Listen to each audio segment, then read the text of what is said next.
Mesdames et messieurs, salut et bienvenue dans cette grande émission Autour du savoir. Autour du savoir, plusieurs angles pour mieux comprendre. Autour du savoir, une lecture intelligente sur l'existence de la vie de l'homme sur Terre. Autour du savoir est une émission socio-culturelle et politique. Nous avons un honneur, surtout un réel plaisir de recevoir pour vous aujourd'hui M. Gandhi, un grand analyste politique et un juriste consulite avec qui nous allons parler de plusieurs sujets politiques qui défrayent la chronique en République démocratique du Congo. Et surtout, on va aussi aborder quelques sujets relatifs à la vie, à la société et surtout par rapport à la population quinoise. Il est déjà dans notre plateau, dont je dis bienvenue. Bonjour.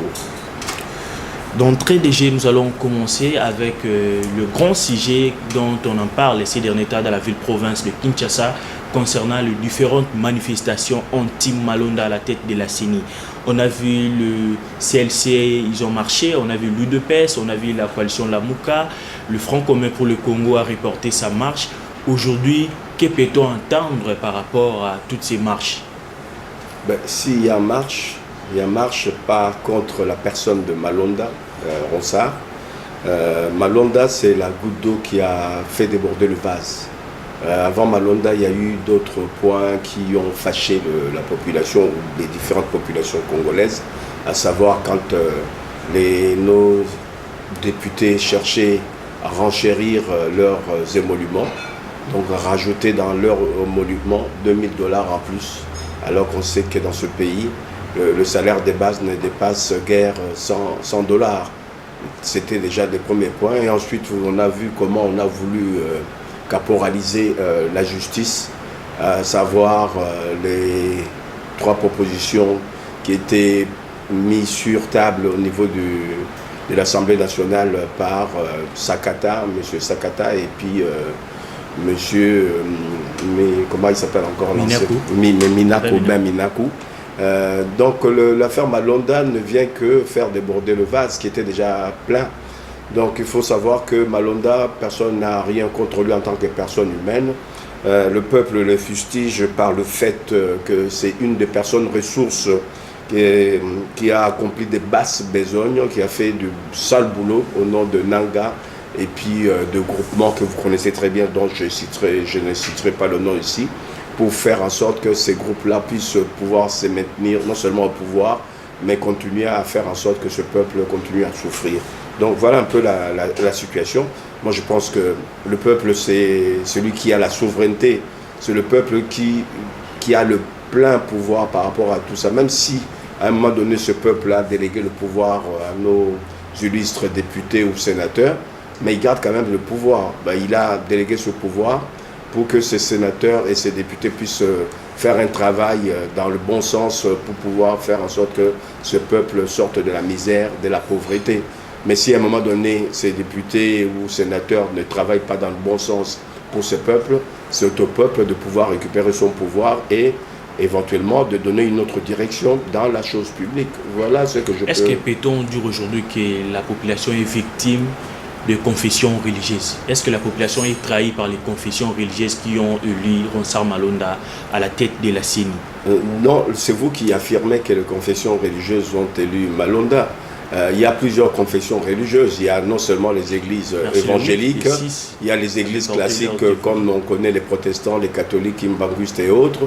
À ma connaissance, ni les kimbanguistes, ni les musulmans, encore moins les chrétiens, catholiques et protestants n'ont élu M. Malonda. Vous savez que les élections n'étaient pas finies, c'était en gestation et qu'à un moment donné, le président, celui qui présidait cette commission, en l'occurrence Abongo, le cardinal Abongo, avait demandé à ce qu'on revienne sur la question par la suite.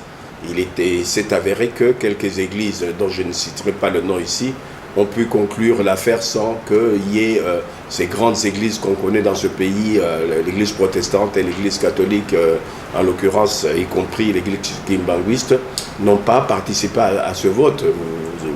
Vous l'avez su, comme moi aussi, que le candidat à la tête de la CENI devrait venir de la société civile, en l'occurrence des églises. Et Malonda aurait, j'ai dit aurait, dit qu'il venait de l'église kimbanguiste, chose qui ne s'est pas avérée vraie, puisque l'église kimbanguiste a démenti avoir proposé la candidature de Malonda. D'où vient Malonda, qui l'a présenté, pour quelle raison on l'a présenté. C'est là qu'il y a le hic. On peut s'interroger là-dessus, sur les manigances qui ont été portées par rapport à cette élection-là. Et comment l'Assemblée nationale a pu entériner sa nomination? C'est la grande question. C'est la grande question. Il faudra à un moment donné que la présidente de l'Assemblée nationale puisse expliquer comment ils sont allés très vite par rapport à ce travail-là, alors qu'il y a eu des dossiers qui ont été présentés au niveau de l'Assemblée nationale par Sesanga, par Lokondo, etc., pour la réforme de la CENI. Et jamais ces dossiers n'ont été examinés en temps et en heure. Non seulement ça, depuis plus d'1 an, les gens attendent, tous nous attendons à ce qu'on fasse le bilan de la CENI sortante, puisqu'on ne peut pas passer la main, on ne peut pas changer de comité sans pour autant qu'il y ait le bilan du comité sortant. En principe, il devrait présenter le bilan de l'exercice de la CENI par rapport à l'organisation des élections, par rapport aux conditions financières, etc. Tout ça n'a pas été présenté, les réformes ne sont pas entamées et on va illico élire ou nommer un président de la CENI. Pour quelle cause, pour quel but, ça pose problème. Mais pourquoi on n'a pas commencé d'abord par la réforme de la CENI? Les confessions religieuses devraient normalement commencer d'abord par exiger qu'il y ait réforme au sein de la CENI avant de procéder aux élections. De ce côté-là, il y a une responsabilité partagée, puisqu'il y a une responsabilité partagée non seulement de la société civile, des partis politiques et autres. On devrait d'abord commencer par les bilans et ensuite la réforme de la CENI, avec la CENI sortante, de voir ce qui a marché, ce qui n'a pas marché, pourquoi ça n'a pas marché, pour éviter qu'on puisse répéter les erreurs du passé.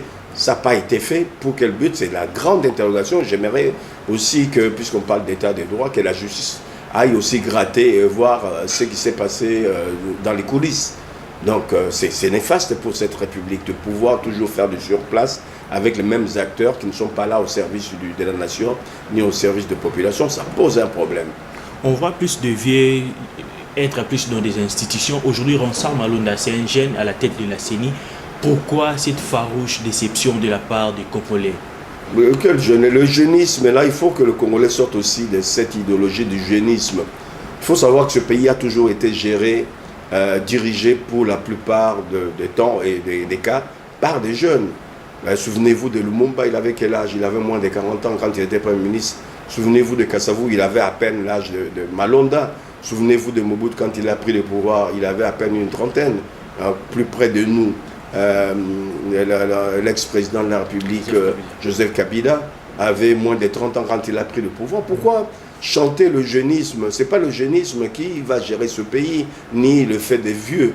C'est le fait des compétences, du savoir, certes, mais du savoir-faire et du savoir-être. Il y a un manquement terrible, il y a un déficit terrible dans les cas de nos élites, qu'elles soient intellectuelles, qu'elles soient politiques, où il y a un manque, il y a un déficit terrible au niveau de savoir-faire et surtout de savoir-être. Au niveau du savoir, on a pas mal d'éminences qui ont fait des grandes universités à travers le monde, même ici au Congo, même si nos universités ne sont pas citées parmi les 200 premières universités d'Afrique, ça pose un problème, mais on a quand même des élites formées. Mais il s'avère qu'il y a un déficit au niveau du savoir-faire et pire encore au niveau du savoir-être. Et quand ils viennent à la politique, alors que quand on vient à la politique, on doit être là au service du peuple, au service de la nation, au service de l'État. Eux, ils viennent en politique pour pouvoir se servir. Ça pose un problème grave. On devrait revenir là-dessus et voir comment les choses s'effectuent. Le déficit de la CENI, c'est le déficit de toutes les structures de l'État au Congo. Quand tu regardes l'administration telle qu'elle fonctionne aujourd'hui, quand tu regardes la plupart des entreprises publiques, la façon dont ces entreprises fonctionnent, mais il y a un déficit énorme. On devrait déjà d'ailleurs commencer par réformer notre grande administration, puisque si l'administration était efficiente, donc efficace aussi, on n'aurait même pas besoin des CENI. Pourquoi il y a des CENI? Tu verras des pays comme la Belgique, la France, il n'y a pas de CENI. C'est le ministère de l'Intérieur qui organise les élections. Si on avait une bonne administration, on ne dépenserait pas autant d'argent, des millions dépensés pour les élections qui, à la fin, ne sont pas des élections justes, où tout est tronqué et truqué. Ça pose un problème. Donc on doit revenir, 60 ans après, on doit revenir sur le sens qu'on donne à notre État, on doit revenir sur quelle administration on peut avoir dans ce pays. Quand je vois encore aujourd'hui quelques élites ou quelques populations dire « Ah non, il faut mettre à la tête des organismes ici des gens qui viennent du pays, qui ont été formés au pays, qui connaissent bien le pays, ils vont mieux gérer. » Non, moi j'ai dit c'est faux cette analyse. Faux pourquoi? Puisque en 52 ans, les Belges qui n'étaient pas des Congolais ont géré ce pays à leur guise, bien sûr, à leur profit, mais ils ont laissé des traces dont on a profité les quelques années après les indépendances, à savoir les routes. À l'époque belge, il y avait des routes un peu partout. On pouvait quitter Kinshasa, aller en Bandaka en voiture, aller au Kassai en voiture, au Kananga en voiture. Aujourd'hui, c'est presque impossible. Et il y avait des édifices, il y avait des écoles, des hôpitaux et autres qu'ils ont construits alors qu'ils n'étaient pas congolais. Nous, devenant Congo indépendant, qu'est-ce que nous avons fait?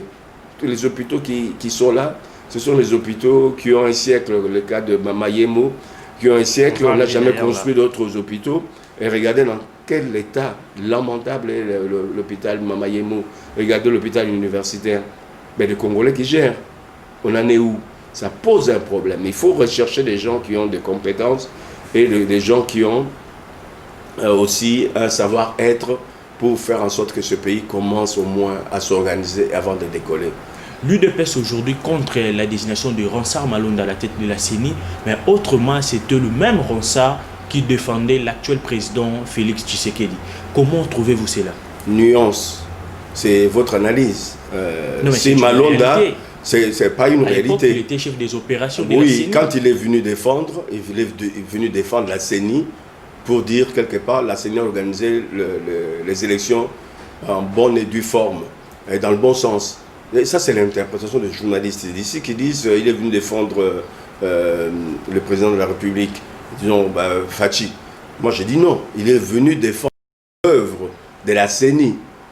Certes, celui qui a été dit comme étant être élu, c'était Fachi, c'était Félix Antoine Tshisekedi.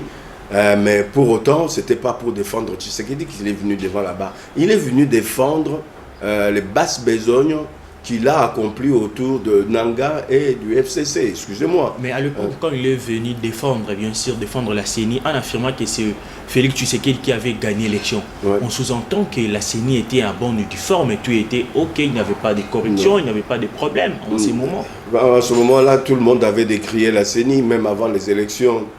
Beaucoup ont dénié le fait d'avoir des élections avec des machines à voter. Tout le monde l'avait dit dès le départ, en disant la machine à voter, là, c'est la machine à voler. Vous n'avez pas oublié.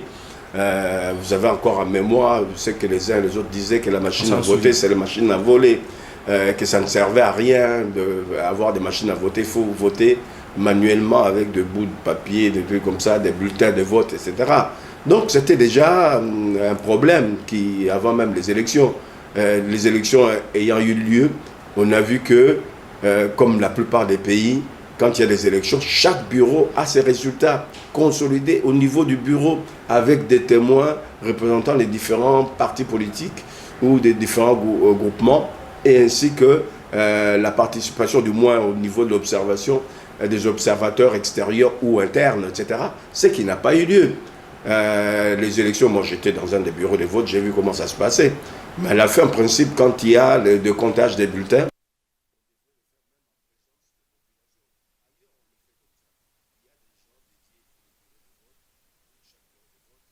la comptabilité des bulletins, mais il est noté dans un tableau et tout le monde voit, visible, c'est transparent, ce qui n'a pas été le cas ici. Donc on ne peut pas dire que Malonde est venu défendre Fachi. Non, non, mais cette question, il y a d'ailleurs même plusieurs personnes qui nous ont posé cette question. Au fait, quand Malonde a défendu, bien sûr, comme vous l'avez dit ici, défendait la CENI, le militant de l'UDPS était content et une partie de la population était contente. Et maintenant, quand on choisit ce même Malonda, c'est ça qui fait un peu de couac. C'est-à-dire quand il défendait la CENI au nom de l'actuel président, le gens était content de lui. On sous-entend que non, tout était OK.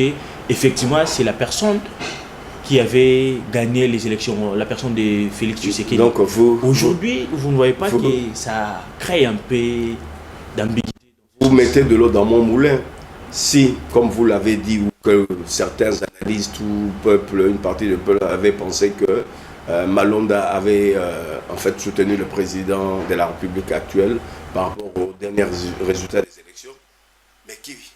Mais qui plus est, si il était là au service des Fachi, au contraire, l'UDPS avait le pouvoir et faire en sorte que ce soit lui qui soit élu à cette place-là.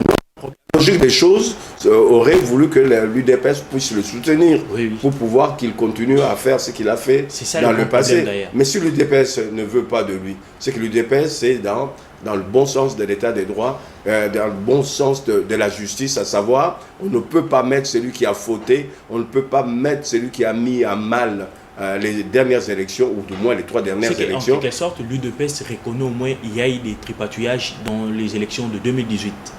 C'est évident, tout le monde l'a dit. Et je ne vois pas qui défend le fait que les élections se sont passées de manière transparente. Personne, que ce soit dans le cas de FCC, que ce soit dans le cas de l'UDPS ou de l'opposition actuelle, personne ne dit que les élections se sont passées en bonne et due forme. Que ce soit les élections de 2006, 2011 et les dernières élections, tout le monde a décrié la façon dont ça a été géré. Donc le problème ne se pose pas là-dessus. Donc pour ne pas revivre ce qu'on a vécu en 2006, 2011 et 2018, c'était normal que l'UDPS, comme il n'y a pas que l'UDPS, c'est d'autres partis, comme la Mouka et je ne sais pas, dont on cite rarement les noms, se sont mobilisés pour dire on met à bas ce groupe qui a fait du mal à notre pays.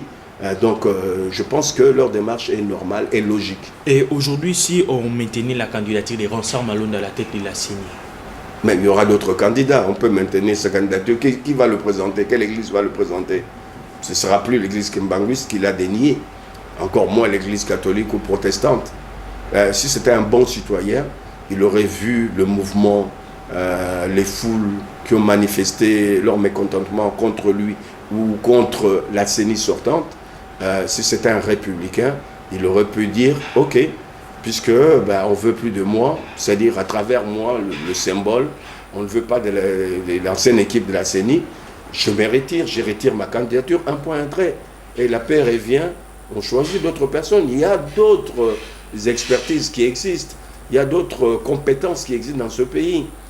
On n'a pas besoin de Malonda. Ce n'est pas puisqu'il a passé 6 mois de formation en France en matière électorale, donc 6 mois de formation. Parce que d'autres personnes parlent de l'expertise. Mais l'expertise, on l'a. L'expertise vient de mot expérience. L'expertise, on a quand on est dans un domaine et que avec le temps, on a pu avoir une technicité donnée qui permet à ce qu'on donne le meilleur de soi, faire en sorte que le schmilblick évolue dans le bon sens. Mais il y a l'expertise négative, il y a l'expertise positive. Dans les cas de Malonda, excusez-moi, ce n'est pas une expertise positive. Moi, je serais dans le cas de Malonda, moi, je me serais tu, je me ferais oublier, j'aurais fait autre chose, puisqu'à un moment donné, on puisse avoir besoin de moi. Mais ils viennent de 3 expertises négatives. Arrêtons les dégâts pour ce pays. Et pourquoi accuse-t-on le Front commun pour le Congo être derrière le choix de Ransard Malonda à la tête de la CENI? Qui accuse? Il y a une partie de la population. Personne n'accuse le FCC, c'est le FCC parce que même qui est sorti officiellement pour dire qu'ils soutiennent la candidature de Malonda. Il ne faut pas faire dire aux gens ce qu'ils n'ont pas dit. C'est le FCC lui-même qui sort de bois pour dire nous on soutient Malonda. Ne faites pas dire à d'autres personnes ce que les autres personnes n'ont pas dit. Le FCC l'a dit à travers certains de ses lieutenants qu'ils soutiennent la candidature de Malonda. Mais récemment, Noémie Moulania venait aussi d'affirmer qu'ils ne soutiennent pas la candidature de Malonda. Donc, ils sont observateurs. Ils sont observateurs, mais il a oublié de dire qu'il y a quand même une certaine cacophonie dans leur camp. Moi, je suis d'aucun cas, mais j'observe qu'il y a une certaine cacophonie. Les uns disent ça, d'autres disent le contraire. Ou alors c'est que X a dit, Y vient démentir. Des démentis existent en politique. Ransard Malonda et de la société civile, si tout le monde, même le Front commun ou l'UDPS, la Mouka, si une plateforme politique est errée par rapport à son choix, est-ce que ça doit poser problème? Donc, on a dit le principe. Parce qu'en quelque sorte, il est comme neutre, tout le monde peut se réjouir de son choix. Il est comme neutre, mais la réalité n'est pas neutre. Il a participé dans une équipe, il y a 3 élections, les 3 dernières élections, il faisait partie de ces équipes-là. Donc je ne vois pas où se trouve sa neutralité quand on voit ce que Nanga fait de cette institution respectable et respectée. Moi je ne pense pas qu'il ne peut pas parler de neutralité. On a vu comment tout a été tripatouillé. Donc, compte tenu du fait que on a vu des gens qui ne devraient pas être élus, qui sont élus aujourd'hui. On a vu des gens qui devaient être élus, qui ne sont pas élus. On a vu même comment notre Cour de cassation a eu à faire plusieurs danses pour la même musique. Ils ont dansé plusieurs rythmes, à savoir reconnaître l'élection de telle ou telle personne, et se dédire, et se redire, etc. On a vu. Donc, ça saute aux yeux. Donc, on ne peut pas inventer les choses. Hein. Mesdames et messieurs, c'est l'émission Autour du Savoir. Une fois de plus, si vous êtes venus en retard, vous pouvez nous rejoindre au moyen de nos différents numéros qui sont affichés au bas de l'écran. Et vous pouvez toutefois nous écrire dans notre page Facebook qui est aussi affichée. Comme ça, on va plus vous répondre s'il y a d'autres sujets qu'on a déjà dépassés et que vous voulez vous rattraper. Écrivez-nous, laissez-nous même un texto. Comme ça, on va poser votre question à l'analyste M. Gandhi et il va bel et bien vous répondre dans cette émission. À présent, on va aborder les sujets liés à la coalition FCC Cash. Aujourd'hui, on en parle presque partout. Le mariage FCC Cash, est-ce que c'est un mariage contre nature ou bien c'est pour sauver les Congo? C'est vous qui parlez de mariage FCC Cash. Moi, je n'ai jamais considéré cela comme étant un mariage. Personnellement, je n'ai jamais, compte tenu du sens du mot coalition, que c'était un mariage ou une coalition en tant que telle. Comment voulez-vous, dans une coalition, c'est-à-dire dans une coalition, on doit être ensemble. On doit avoir une vision commune, un programme commun et travailler en collaboration dans l'objectif, dans les objectifs qu'on s'est assignés par rapport à cette vision commune de la coalition. Mais quand on regarde les premiers pas de cette coalition, que vous qualifiez de coalition, il y avait des couacs déjà au départ, déjà au niveau de la composition du gouvernement. Nous étions parmi ceux qui demandaient à ce que ce gouvernement ne soit pas pléthorique ou éléphantesque, c'est-à-dire où il y a plus de ministres, plus. On sentait déjà que ce pays est en difficulté au niveau budgétaire, au niveau des revenus. On avait, pour certains d'entre nous, proposé à ce que ce soit un gouvernement bien ramassé, restreint, c'est-à-dire où il n'y aurait pas eu plus de 25 ministres et ministres, disons, vice-ministres, qui n'y ait pas un nombre au-delà de 25, puisqu'on n'avait pas des moyens énormes pour pouvoir financer tous ces ministères. On avait demandé aussi à ce qu'on puisse consolider certains ministères, notamment le ministère de l'Éducation, à savoir qu'il y ait un gros ministère de l'Éducation nationale, y compris tous les secteurs de l'enseignement de l'école maternelle jusqu'à l'université, un seul ministre, avec un bon secrétaire général au niveau du ministère et quelques directeurs généraux qui feraient office des responsables dans chaque secteur de l'enseignement, etc. C'était pour réduire les dépenses de l'État. Si je l'ai dit au niveau de l'éducation nationale, j'avais proposé même qu'au-delà du ministère de l'Éducation nationale, qu'on insère dans l'éducation nationale la jeunesse et sport, puisque c'est pendant l'enseignement, pendant l'éducation, qu'on forme aussi les jeunes au niveau du sport, et on regarde aussi tout ce qui se pose comme problématique au niveau de la jeunesse. Donc ça aurait pu être cohérent, éducation nationale, jeunesse et sport, un grand ministère d'État. Et puis, de la même manière, je peux voir au niveau de l'économie nationale. L'économie nationale, le deux mamelles de l'économie, c'est l'industrie, c'est l'agriculture. Pourquoi dissocier l'économie à l'industrie, à l'agriculture, aux petites et moyennes entreprises, etc. Tous ces secteurs ayant trait à l'économie, on pouvait les mettre ensemble dans un gros ministère de l'économie nationale, de l'industrie, de l'agriculture, etc. Donc ça réduirait le nombre de ministres, ça réduirait les dépenses de l'État. Je peux aller plus loin pour d'autres ministères, l'information peut mettre avec la culture ensemble, c'est cohérent, etc.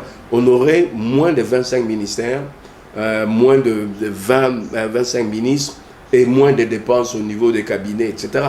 On peut aller dans, s'il y a besoin, on pourra un jour faire un exercice, voir comment on peut construire le nombre de ministères avec beaucoup de cohérence, etc. Donc, il y a un problème. La coalition n'a jamais eu lieu puisque le président sortant était dans l'incapacité de pouvoir réunir autour de lui 15 personnes ayant des compétences pour l'aider à développer ce pays. comme par hasard, il quitte le pouvoir. Il nous a présenté plus de 40 ministres pour ce gouvernement de coalition. Ça pose un problème. Comment, à son époque, il n'arrivait pas à réunir 15 personnes, il part du pouvoir, mais il retrouve au-delà de 3 fois plus de personnes compétentes pour mettre dans un gouvernement fantoche, un gouvernement à un sens. Et que reprochez-vous exactement à cette coalition en fait? Ben, je reproche le fait de manque de cohérence. Comme je vous l'ai dit au départ, dans une coalition, on a une vision commune, un programme commun, une équipe commune. Mais aujourd'hui, on a au sein du gouvernement 2 équipes. L'équipe Cash et l'équipe FCC. Et quand on voit que le président de la République décide d'un certain nombre de choses et que les ministres FCC ne respectent pas, que si vous voulez me dire que c'est la coalition, alors en ce moment-là, vous me changez la définition de coalition. Je changerai ma connaissance que j'ai sur la coalition. Mais souvent, au mieux, c'est plutôt la cohabitation. Au mieux, c'est la cohabitation, puisque personne, puisqu'ils obéissent au Premier ministre, ils obéissent à leur autorité morale. On a quitté le gouvernement de l'époque des guides éclairés, qui n'éclairaient pas d'ailleurs à l'époque, et des timoniers, pour venir maintenant à l'époque où il y a des autorités morales.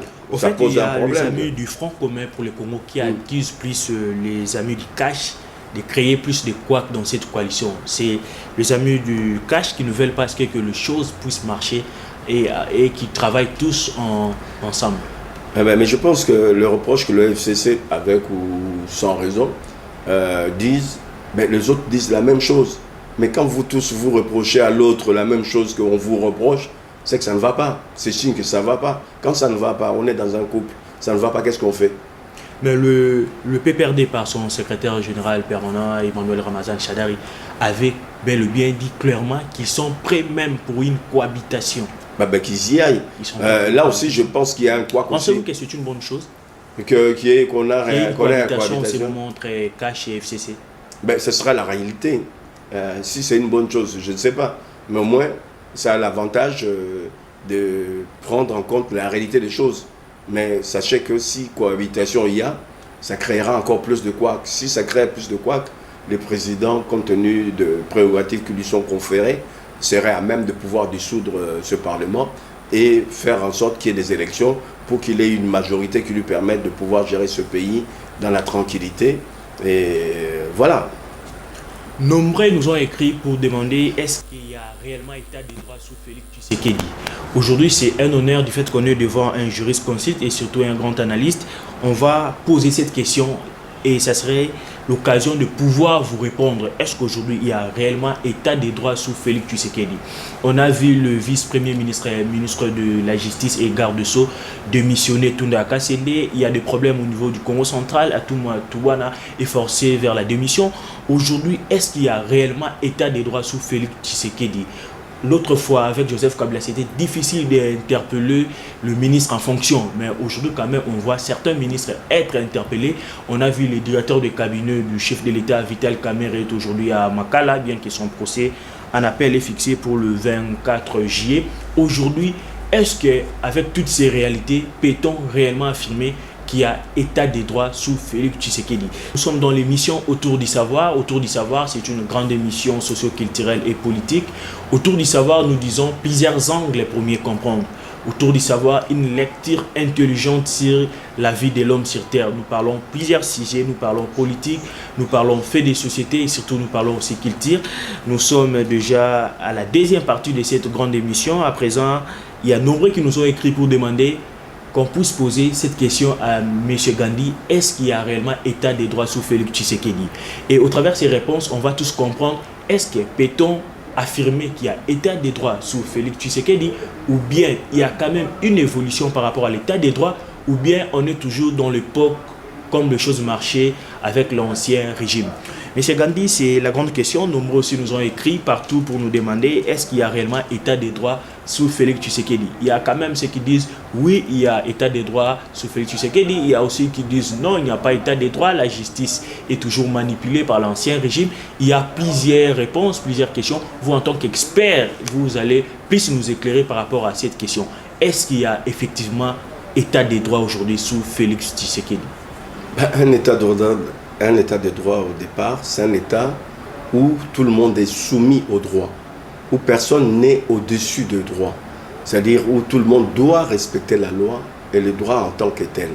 Qu'il soit ministre, qu'il soit député ou simple citoyen, le droit, c'est la primauté de tout. C'est le droit qui protège les libertés, c'est le droit qui, quand il y a malversation ou quand on a commis une bévue, c'est les droits qui sanctionnent. Bon, aujourd'hui, on peut aussi dire qu'il y a un processus. On peut estimer qu'il y a un processus. Le gouvernement actuel, sous la direction du président Félix Antoine Tshisekedi, est dans une démarche d'aller vers plus de droits, c'est dans le sens de l'état de droit, que par le passé. Donc vous l'avez dit d'ailleurs dans votre questionnement, qu'à un moment donné, on voyait les ministres, on voyait les grands chefs d'entreprise et autres qui commettaient pas mal de bévues et qui n'étaient pas sanctionnés. Et qu'avec l'avènement de Tshisekedi au pouvoir, Tshisekedi fils, donc Félix, on commence à voir des gestations d'un état de droit, puisque le peuple doit être à la base de beaucoup de choses, dans le sens de pouvoir faire en sorte qu'il soit protégé. Donc l'état de droit protège le peuple, protège ses libertés, et fait en sorte que si la loi est enfreinte, c'est-à-dire la loi n'est pas respectée, qu'il y ait une correction, que la justice puisse corriger les choses. Donc le processus est engagé. On peut dire qu'on va dans le bon sens, puisque vous l'avez cité, vous avez cité deux exemples, non de moindre. Vous avez cité le cas de M. Kamere, qui était presque le bras droit du président de la République, qui, compte tenu des malversations qu'il y a eu par rapport aux 100 jours, au projet des 100 jours, il a été interpellé. Et il se retrouve aujourd'hui au violon, disons en prison, pour répondre de ce qui s'est passé, même si par la suite, même s'il était condamné, il a fait appel, on ne sait pas ce que l'appel va donner, mais toutefois, c'est une preuve en plus qu'on est dans un processus qui va aller jusqu'au bout pour faire en sorte que cet État vive un État de droit. Vous avez aussi cité l'exemple de l'ancien ministre de la Justice, ce qui est symbolique, qui a fauté, qui s'est mal comporté en tant que ministre, sans respecter... Forcé vers la démission. Forcé vers la démission, puisque c'était un homme d'État, on n'allait pas lui forcer la main. Si c'était un homme d'État, c'était de lui-même de prendre l'initiative de pouvoir démissionner, puisqu'il n'était plus en sainteté devant le chef de l'État, devant le président de la République. C'était à lui de tirer les conclusions comme quoi il ne sera jamais plus en sainteté face au président de la République. Face au président de la République, vu qu'il ne serait pas en cet été, c'était à lui de démissionner. S'il a été forcé de démissionner, c'est que ça pose encore un problème au niveau de la culture politique dans ce pays. Si on était dans un pays où il y avait la culture politique, mais il y a longtemps, il y a plus d'un mois que M. Mtunda Akatsende devait démissionner par le fait de cette faute-là, par le fait, au-delà même de la faute, par le fait qu'il n'y avait plus confiance entre lui et le président de la République, il fallait qu'il tire... son épingle du jeu, dans le sens de démissionner, ce qui n'était pas le cas. Donc, on est dans un processus inaliénable tendant à nous mener vers un état de droit. Ça, il faut se le dire. On ne doit pas affirmer qu'il y a état de droit, mais on est dans le processus. On est dans le processus. Puisqu'il y a encore des gens qui sont en dehors des prisons, il y a encore des gens qui ne sont pas interpellés, qui ont fait autant de mal à ce pays, à l'État congolais, autant que Kamere, voire même pire que Kamere. Mais est-ce que pensez-vous que ces gens aussi pourront être interpellés par la justice congolaise? C'est pas moi qui peux penser, c'est la justice qui peut penser. Il y a une magistrature pour ça. C'est la magistrature qui peut, compte tenu de ces événements passés, il y a peut-être des événements, des faits qui sont proscrits maintenant, puisque avec les temps, mais il y a des événements qui peuvent être poursuivis, même si ça date de 5 ans, de 20 ans, de 30 ans. C'est la justice qui peut apprécier les choses. Mais le président de la République, quand il a reçu le pouvoir, lorsqu'il a commencé son mandat, il avait bien dit qu'il ne va pas fouiner dans le passé. Donc l'état des droits, c'est juste pour le nouveau, pour les nouvelles personnes à présent, ou bien il faudrait aussi fouiner dans le passé, parce que le président l'avait dit clairement, il pardonne, on doit commencer une nouvelle vie à présent, et il ne va pas fouiner dans le passé. Vous ne voyez pas que c'est comme si l'ancien régime est protégé? Non, non, non. Il a parlé d'état de droit. L'état de droit reste l'état de droit. Même si le président de la République a dit qu'il ne va pas finir de le passer, la justice, ce n'est pas le président de la République. Le président de la République est aussi soumis à la justice, à l'état de droit. Donc si lui, en tant que président de la République, ne va pas fouiner dans le passé, mais rien n'exclut que la justice puisse fouiner dans le passé. S'il y a une malversation il y a 5 ans, il y a 10 ans, il y a 15 ans, même 30 ans, puisque pour les affaires financières jusqu'à 30 ans, on peut poursuivre, ben, la justice, c'est de sa responsabilité d'apprécier, ce n'est pas le président de la République. Le président de la République n'est pas au-dessus de la loi. Il a dit pour lui, le président de la République, il ne va pas fouiner dans le passé en tant que président de la République, mais n'empêche, dans le cadre d'un état de droit, la justice est à même, selon ses responsabilités, de pouvoir fouiner. Avant de parler du procès en appel de Vital Kamerhe, le loi Gary Sakata éminent à l'Assemblée nationale. Le FCC frappe encore cette fois-ci. Vous, en tant que jurisconsulte, en tant qu'analyste, comment avez-vous trouvé cela? Comment vous avez d'abord réussi cette information quand il y a eu cette proposition de loi de la part de Ben Midako, qui fut d'ailleurs le président de l'Assemblée nationale, et de Gary Sakata du PPRD? Mais moi, je dis simplement, qu'ils ne prennent pas ça comme injure. Moi, je dis simplement, c'est manque d'intelligence politique, manque de culture politique. Ou alors, ils ont peut-être leur culture, ils pensaient que le peuple était faible, le peuple ne pouvait pas comprendre grand-chose par rapport à ce genre de machination. Mais autour du peuple, dans le peuple, il y a aussi des gens qui sont instruits. Autour du peuple et dans le peuple, il y a des gens aussi qui ont fait des grandes études. Autour du peuple, dans le peuple, il y a aussi des gens qui étaient à leur côté ou qui sont à leur côté, qui comprennent quel est le mobile qui pousse M. Sakata et M. Minaku de pouvoir proposer ces propositions de loi qui allaient restreindre en fait le pouvoir de la magistrature, en fait mettre à bas l'état de droit. Donc, comme vous l'avez dit vous-même, est-ce qu'on est dans un état de droit ou c'est le processus? Je vous ai dit que c'est un processus. Mais avec ce genre de propositions de loi, on allait mettre à bas le processus de l'état de droit. Donc, le droit n'est pas acquis définitivement. C'est un état pour lequel non seulement nos responsables politiques, juridiques et judiciaires, mais aussi le peuple, tout le monde doit se battre pour pouvoir faire en sorte que cet état de droit voit les jours, soit consolidé.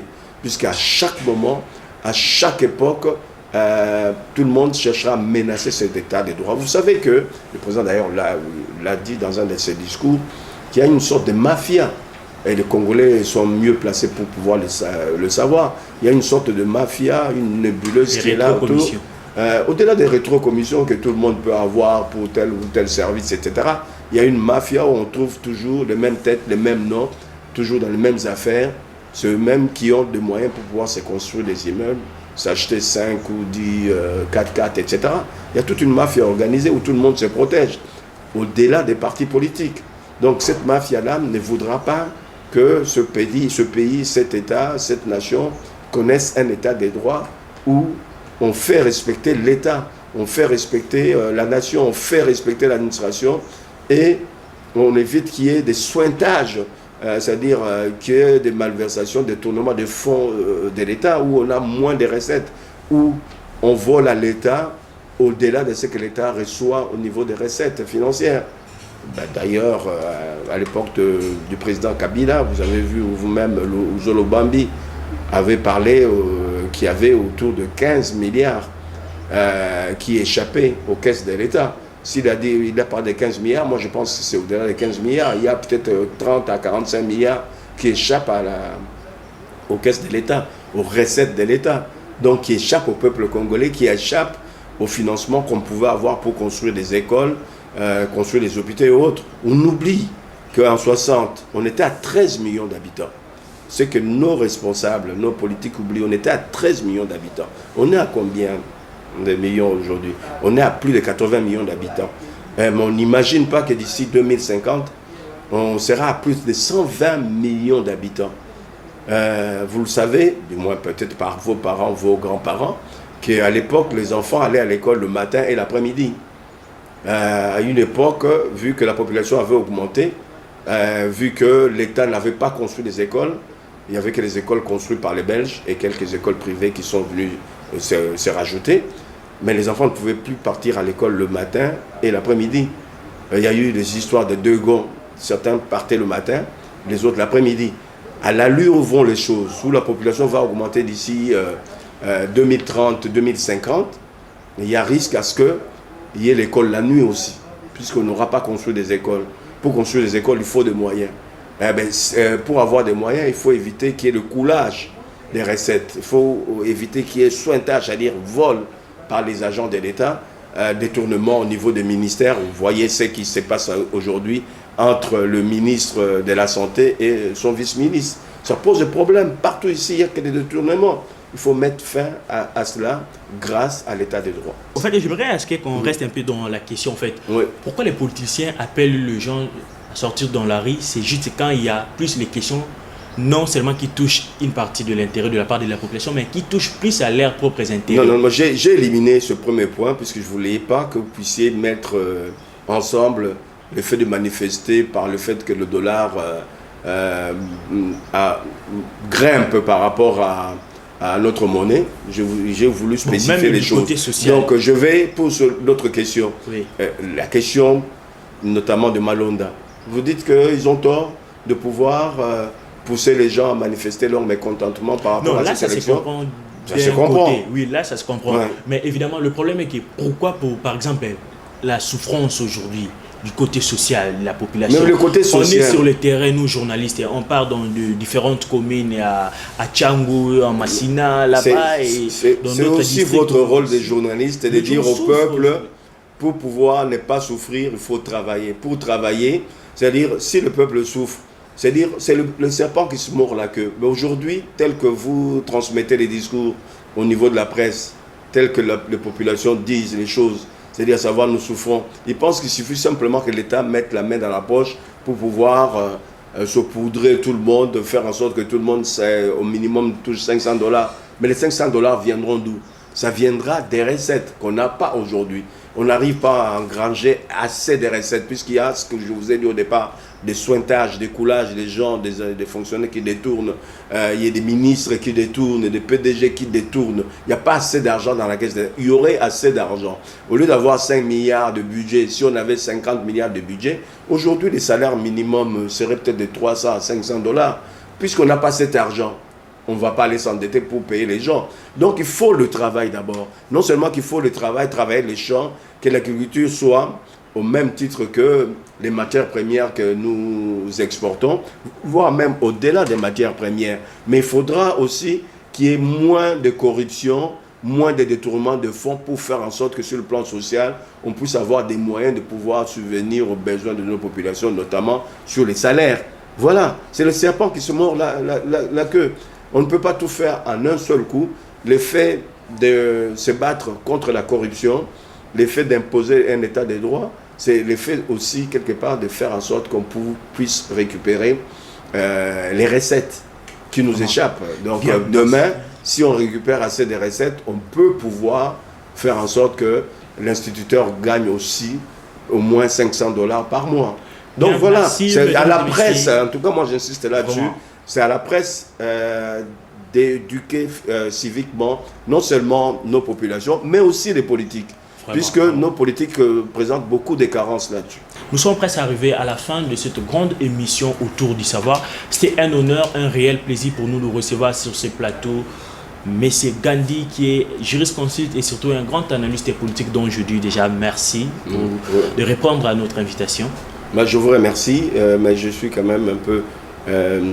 je reste sur ma faim puisqu'on n'a pas parlé d'un cas qui est grave à Kinshasa. Vous avez posé la question, mais on n'a pas eu le temps de s'attarder là-dessus. Au niveau de la gestion de la circulation, quand on regarde les bouchons qu'il y a, qui occasionnent le fait que les gens marchent à pied, ne trouvent pas de moyens de transport, c'est par le fait que, pas seulement que les routes ne sont pas finies, notamment des sautes-moutons, mais il y a aussi le manque d'intelligence de nos autorités communales, c'est-à-dire au niveau de chaque commune. On devrait décentraliser la gestion de la police de route dans chaque commune. Quand on regarde tous les points saillants de Kinshasa, où les policiers, au lieu de pouvoir organiser la circulation, ils s'attachent beaucoup plus à être des quémandeurs, comme des jeunes gens qu'on voit sur le boulevard à demander des sous, etc. Les autorités de la ville, le gouverneur en premier, doivent s'atteler à ce qu'il y ait la bonne gestion de la circulation. Ça Vraiment, ne nécessite pas de sortir des grandes universités. Nous allons revenir au prochain numéro dans une autre émission. Surtout, on va revenir pour parler des embouteillages. Aujourd'hui, les gens de Tchang m'ont écrit d'ailleurs, ils souffrent comme pas possible. Jusqu'à présent, il y a toujours les travaux des moutons qui continuent et presque partout. En tout cas, c'est un problème d'ailleurs qui dérange la population. On va revenir dans le prochain numéro et on va en parler en long et large. Merci à toute la coordination des Safety Télévision. Merci à madame la coordonnatrice Myriam Balanga. Merci au directeur de programme Christian Ali. Merci au DI Laurence Koumassamba. Et merci à tous les confrères et consoeurs des Safety Télévision. Là, je vois David Mbachi. Et merci à cette grande caméraman qui s'appelle Nanouche Bembeleza. Si cette émission passe en revue avec une image de qualité, en tout cas c'est grâce à Nanouche Bembeleza. Donc je dis merci. Merci à Jessie Kanza. Merci aux deux directeurs de technique des Safety, Jonathan Luyalou. Et merci à vous tous qui avez pu nous suivre de partout en Europe, en Afrique, à Kinshasa ici et dans les différentes provinces. En tout cas, nous vous disons merci. C'était la grande émission autour du savoir. On a eu l'honneur et le réel plaisir de recevoir sur ce plateau un grand jurisconsulte et surtout un grand analyste politique, M. Gandhi, dont on a parlé de la marche anti-Malonda, on a parlé de la coalition FCC Cash. On a parlé de l'état des droits sous Félix Tshisekedi et on a chuté avec la gestion de la Covid-19 en République démocratique du Congo. Moi, c'est Glodef Boloy. C'était un honneur et surtout un réel plaisir de vous retrouver encore. Surtout que ça fait 2 mois d'absence et nous sommes en force, nous sommes de retour pour cette grande émission autour du savoir. Merci de nous avoir suivis et surtout restez branchés dans nos différents programmes. Merci, à la prochaine. Bye bye.